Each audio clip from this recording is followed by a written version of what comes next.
आप इतनी अच्छी एस्ट्रोनॉट हो, फिर ये अर्ली रिटायरमेंट क्यों? क्योंकि बचपन से मेरा बस एक ही सपना था, जिसके लिए मैंने लाइफ में बहुत कुछ खोया और छोड़ा। लेकिन अब इस अर्ली रिटायरमेंट के जरिए मैं बस तुम दोनों के साथ और पास रहकर बिना किसी हड़बड़ी की जिंदगी जीना चाहती हूँ। सास की बात सुनकर काजल मुस्कुराकर चली जाती है।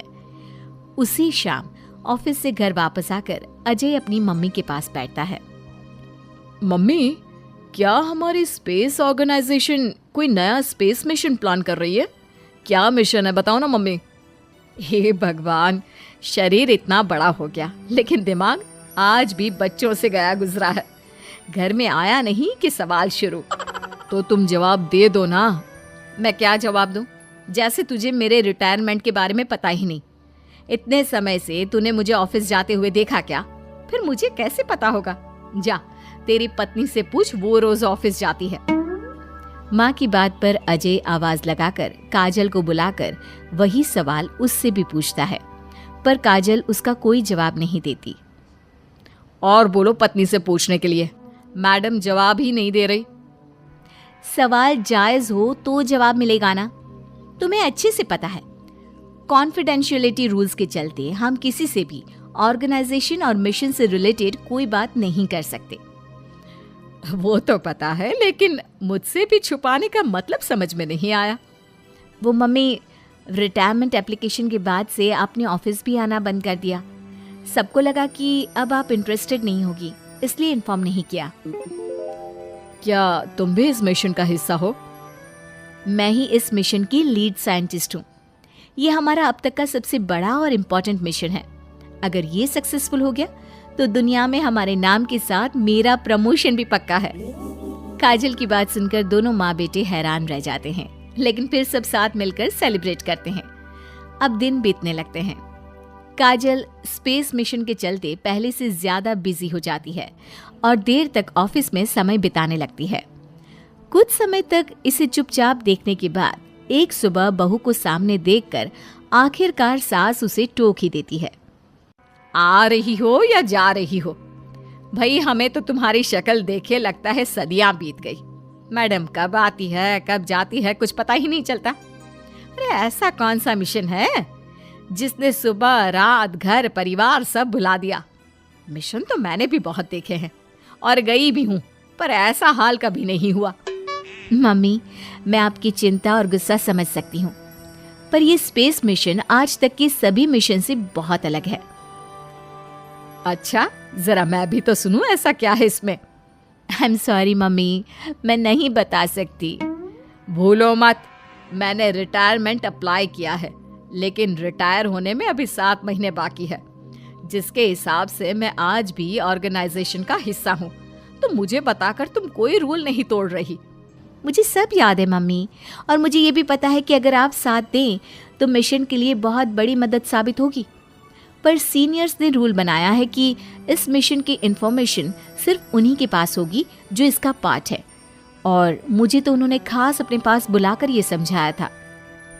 बहू की बात सुनकर सास सोच में पड़ जाती है और अगले दिन खुद भी ऑफिस पहुंच जाती है। ओहो, क्या बात है मैडम, रिटायरमेंट के एप्लीकेशन के बाद तो आपने दर्शन देने भी बंद कर दिए। अरे सर, अगर ईद का चांद रोज निकला करता तो क्या उसका स्वागत इतने जश्न से होता? इस पर सीनियर भी हंसने लगते हैं और दोनों कैबिन में जाकर बैठ जाते हैं, जहां सास बातों बातों में नए स्पेस मिशन के बारे में पूछती हैं। वो उन्हें मिशन के बारे में सब कुछ बताकर तुरंत एक इमरजेंसी मीटिंग बुला लेते हैं, जिसमें साइंटिस्ट की टीम और काजल के साथ एस्ट्रोनॉट्स की पूरी टीम भी होती है। तो ये है हमारी टीम, जो सब कुछ भूल कर दिन रात इसी मिशन पर काम कर रही है। अगर आप भी हमें ज्वाइन कर ले तो सोने पर सुहागा हो जाएगा। अगर आप मुझे टीम में चाहते थे तो पहले कांटेक्ट क्यों नहीं किया?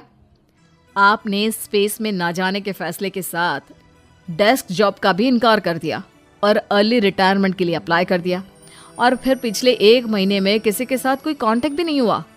इसलिए हमने सोचा शायद अब आप ब्रेक लेकर इस सब से दूर रहना चाहती हो, और इसीलिए किसी ने आपको परेशान करना सही नहीं समझा। बात तो आपकी सही है, फिर भी एक सुझाव देना चाहूंगी। ये जो आप कर रहे हो ना, ये मिशन नहीं, साफ सुसाइड है। एक साथ इतने सारे लोगों को स्पेस में 6 महीने रहने के लिए भेजना आसान काम नहीं है। और ये बात मुझे आपको समझाने की जरूरत नहीं होनी चाहिए। हमें सारे कॉन्सिक्वेंसेस, स्पेस, नेचर, मिशन की मुश्किल सब का पता है, और ऐसा करने वाले हम पहले नहीं हैं। इसलिए ये भी साबित है कि काम हो सकता है। आप सिर्फ एक एक्सपेरिमेंट के लिए इतने सारे लोगों की जान और मेहनत को दांव पर लगाना चाहते हो, जिसमें सक्सेस रेट भी मुश्किल से 1% है। बहुत देर तक इन्हीं सब बातों पर बहस चलने और काजल की सास उर्फ ऑर्गेनाइजेशन की सबसे एक्सपीरियंस्ड एस्ट्रोनॉट को बहुत देर समझाने के बाद भी जब वो राजी नहीं होती, तो ऑर्गेनाइजेशन के सीनियर्स को उन्हें घर वापस भेजना पड़ता है। लेकिन उसी के बाद से न चाहते हुए भी सास मिशन के बारे में सोचना बंद नहीं कर पाती। इसी तरह 1 हफ्ता बीत जाता है। माँ, जब घर में बैठकर भी मिशन के बारे में ही सोचना है, तो इससे अच्छा है कि वहां जाकर इस सोच के जरिए उनकी मदद ही कर दो। उन्हें ऑफिस में नहीं, स्पेस में जाने के लिए मेरी जरूरत है। वो चाहते हैं कि मैं हेड एस्ट्रोनॉट बनकर बाकी सबके साथ स्पेस में जाऊं। वाओ, रिटायरमेंट से पहले आखिरी असाइनमेंट की तरह इससे अच्छा और क्या हो सकता है माँ? आपको हाँ बोल देना चाहिए। उस टीम में एक मेंबर काजल भी है। अगर हम दोनों ही चले जाएंगे तो तुम अकेले कैसे रहोगे? वहां से जिंदा वापस आने की कोई गारंटी नहीं बेटा। अब भी हमें भेजना चाहते हो क्या? जिस दिन से आपको पहली बार स्पेस में जाते देखा है, तभी से ये डर और पॉजिटिविटी दोनों साथ लेकर जीना सीख गया हूं। आप जाओ माँ, मुझे पूरा भरोसा है आप दोनों वापस भी आओगे और देश के साथ मेरा नाम भी रोशन करोगे। बेटी की बात सुनकर माँ के अंदर हिम्मत आती है और वो एक बार फिर स्पेस ऑर्गेनाइजेशन पहुंच जाती है, जहां उसके फैसले से सब बहुत खुश होते हैं और स्पेस मिशन की तैयारी पहले से ज्यादा जोश में शुरू हो जाती है। कुछ ही समय बाद दोनों सास बहू स्पेस में पहुंच जाती हैं। आखिरकार आज मेरी साइंटिस्ट बहू एस्ट्रोनॉट भी बन गई। सिर्फ स्पेस सूट पहन लेने से कोई एस्ट्रोनॉट नहीं बन जाता। मैं साइंटिस्ट हूँ और उसी में खुश हूँ। अगर मिशन की रिक्वायरमेंट नहीं होती तो शायद कभी यहाँ आती भी नहीं। इसी तरह दिन पर दिन स्पेस की अनेक मुश्किलें और दिक्कत सहते हुए देखते ही देखते 6 महीने बीत जाते हैं और नामुमकिन को मुमकिन करके दिखाते हुए सब सही सलामत अर्थ पर वापस आ जाते हैं, जिसके बाद से दुनिया भर में ये मिशन सास बहू की अंतरिक्ष यात्रा के नाम से मशहूर हो जाता है।